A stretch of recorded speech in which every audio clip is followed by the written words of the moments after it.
Doctor Sreevarma ஆயுள் தரும் ஆயுர்வேதா அறுவை சிகிச்சை இல்லா குணம் ஆயுள் கால நிவாரணம். Yesterday courier private limited domestic international cargo உங்கள் இல்லம் தேடி வந்து கொரியர் புக்கிங் டெலிவரி செய்து தரப்படும். வணக்கம். இன்றைய தலைப்புச் செய்திகள்.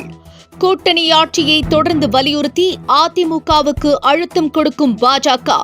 மற்ற மாநிலங்களைப் போல தமிழகத்திலும் என்டிஏ கூட்டணி ஆட்சிதான் என்ற தமிழிசை கருத்தால் அதிமுகவுக்கு மேலும் சிக்கல். நாடாளுமன்ற மழைக்கால கூட்டத்தொடரில் மேற்கொள்ள வேண்டிய அணுகுமுறைகள் குறித்து திமுக எம்பிக்களுக்கு முதலமைச்சர் ஸ்டாலின் அறிவுறுத்தல். இந்தியா கூட்டணியின் மற்ற கட்சி எம்பிக்களுடன் இணை பணியாற்ற உத்தரவு. ராமதாஸ் உணவை முதலில் சாப்பிட்டு சோதனை செய்யும் மகள் ஸ்ரீ காந்தி.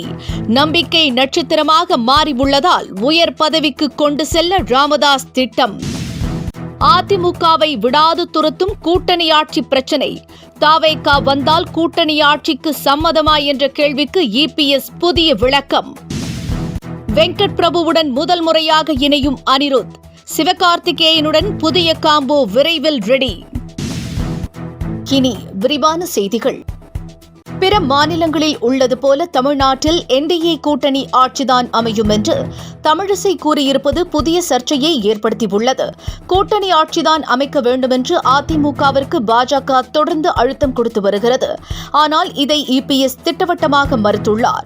இந்த நிலையில் பிற மாநிலங்களில் உள்ளது போல தமிழ்நாட்டிலும் என்டிஏ கூட்டணி ஆட்சிதான் என்று தமிழிசை கூறியிருப்பது மேலும் நெருக்கடியை ஏற்படுத்தியுள்ளது. வரும் நாடாளுமன்ற மழைக்கால கூட்டத்தொடரில் மேற்கொள்ள வேண்டிய அணுகுமுறைகள் குறித்து திமுக எம்பிக்களுக்கு முதலமைச்சரும் திமுக தலைவருமான மு.க.ஸ்டாலின் அறிவுரை வழங்கினார். திமுக எம்பிக்கள் கூட்டம் முதலமைச்சர் தலைமையில் நடைபெற்றது.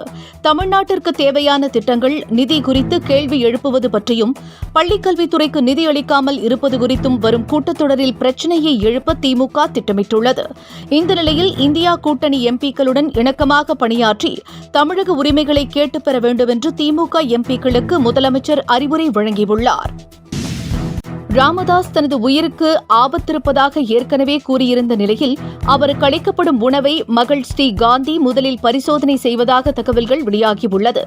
அதன் பின்னரே ராமதாஸ் சாப்பிடுவதாகவும் கூறப்படுகிறது. இக்கட்டான காலகட்டத்தில் தனக்கு உறுதுணையாக இருக்கும் ஸ்ரீ காந்தியை உச்ச பதவிக்கு கொண்டு செல்ல ராமதாஸ் திட்டமிட்டுள்ளாராம். மதுரையில் திமுக அரசை கண்டித்து பாஜக நடத்திய போராட்டத்திற்கு ஆட்கள் வராததால் நயினார் நாகேந்திரன் அப்செட் ஆகியுள்ளதாக தகவல்கள் வெளியாகியுள்ளது. மதுரை மாநகராட்சி முறைகேடு புகாரை கண்டித்து நயினார் நாகேந்திரன் தலைமையில் ஆர்ப்பாட்டம் நடைபெற்றது. இதில் பெருமளவு பாஜகவினர் பங்கேற்க வேண்டும் என்று உத்தரவு பிறப்பிக்கப்பட்டது.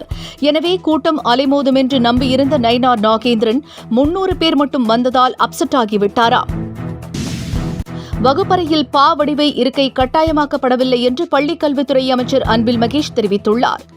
கடைசி பெஞ்ச் வழக்கத்திற்கு முடிவு கட்டும் நோக்கில் பா வடிவில் இருக்கை முறை ஏற்படுத்த கோரி பள்ளிக்கல்வித்துறை அண்மையில் சுற்றறிக்கையை அனுப்பியது. இதுகுறித்து விளக்கமளித்துள்ள அமைச்சர் அன்பில் மகேஷ் அது சோதனை அடிப்படையிலேயே உள்ளதாம், கட்டாயம் அல்ல என்று தெரிவித்துள்ளார். சீமான் அண்மையில் நடத்திய மேய்ச்சல் உரிமைக்கான போராட்டத்திற்கு ஆடு மாடுகளை அனுப்பிய உரிமையாளர்களில் பலர் தங்கள் கால்நடைகள் காணாமல் போனதாக புகார் தெரிவித்துள்ளனர். சீமான் நடத்திய மாநாட்டிற்கு ஆடு மாடுகள் அனுப்பப்பட்டிருந்த நிலையில் அவற்றை கட்சி நிர்வாகிகள் ஒழுங்காக கொண்டு சேர்க்கவில்லை என்று கூறப்படுகிறது. இதனால் பெரும்பாலான கால்நடைகள் காணாமல் போனதாக உரிமையாளர்கள் வேதனை தெரிவித்துள்ளனர். சத்தீஸ்கர் முன்னாள் முதலமைச்சரும் காங்கிரசின் மூத்த தலைவர்களில் ஒருவருமான பூபேஷ் பாகலின் மகன் சைத்தன்யா பாகலை இடி பிரிவினர் கைது செய்துள்ளனர். மதுபான கொள்கை முறைகள், சட்டவிரோத பணப்பரிமாற்ற புகார் தொடர்பாக அவர்களது வீடுகளில் இன்று அமலாக்கத்துறை அதிகாரிகள் அதிரடி சோதனை நடத்தினர். இதனையடுத்து கைது நடவடிக்கை மேற்கொள்ளப்பட்டிருக்கிறது. தனது மைத்துனர் ராபர்ட் வதோராவை கடந்த 10 ஆண்டுகளாக அமலாக்கத்துறை மூலம் மத்திய அரசு துன்புறுத்தி வருவதாக ராகுல் குற்றம் சாட்டியுள்ளார். ராபர்ட் வதேரா மற்றும் அவருடைய மனைவி ராகுல் காந்தியின் சகோதரியுமான பிரியங்கா மீது சட்டவிரோத பண பரிவர்த்தனை வழக்கு நிலுவையில் உள்ளது. இது முழுவதும் அரசியல் காரணங்களுக்காக போடப்பட்ட வழக்கு எனவும், எனவே அவருடன் தான் உறுதுணையாக நிற்பதாகவும் ராகுல் காந்தி தனது எக்ஸ் தளத்தில் பதிவிட்டிருக்கிறார். வெங்கட் பிரபு இயக்கும் அடுத்த படத்தில் சிவகார்த்திகேயன் நடிக்கவுள்ளார். இதன் ஷூட்டிங் அக்டோபர் மாதத்தில் தொடங்கவுள்ளதாம். இந்த நிலையில் அனிருத் இசையமைக்க உள்ளதாக கூறப்படுகிறது. இதன் மூலம் வெங்கட் அனிருத் இணையும் முதல் படம் இதுவாகும். இது சிவகார்த்திகேயனுக்காக எடுக்கப்பட்ட முடிவு என்றும் கூறப்படுகிறது. முன்னதாக கோட் வெங்கட்டுக்காக யுவன் இசையமைத்த நிலையில் அது சரியாக அமையவில்லை என்று ரசிகர்கள் கூறி வருகிறார்கள். இத்துடன் 5 மணி செய்திகள் நிறைவு பெறுகின்றன. மீண்டும் செய்திகள் இரவு 10 மணிக்கு. வணக்கம்.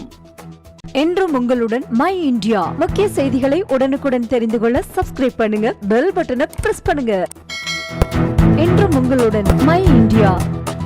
டாக்டர் ஸ்ரீவர்மா ஆயுள் தரும் ஆயுர்வேதா அறுவை சிகிச்சை இல்லா குணம் ஆயுள் கால நிவாரணம். Yesterday courier private limited. Domestic international cargo உங்கள் இல்லம் தேடி வந்து கொரியர் புக்கிங் டெலிவரி செய்து தரப்படும்.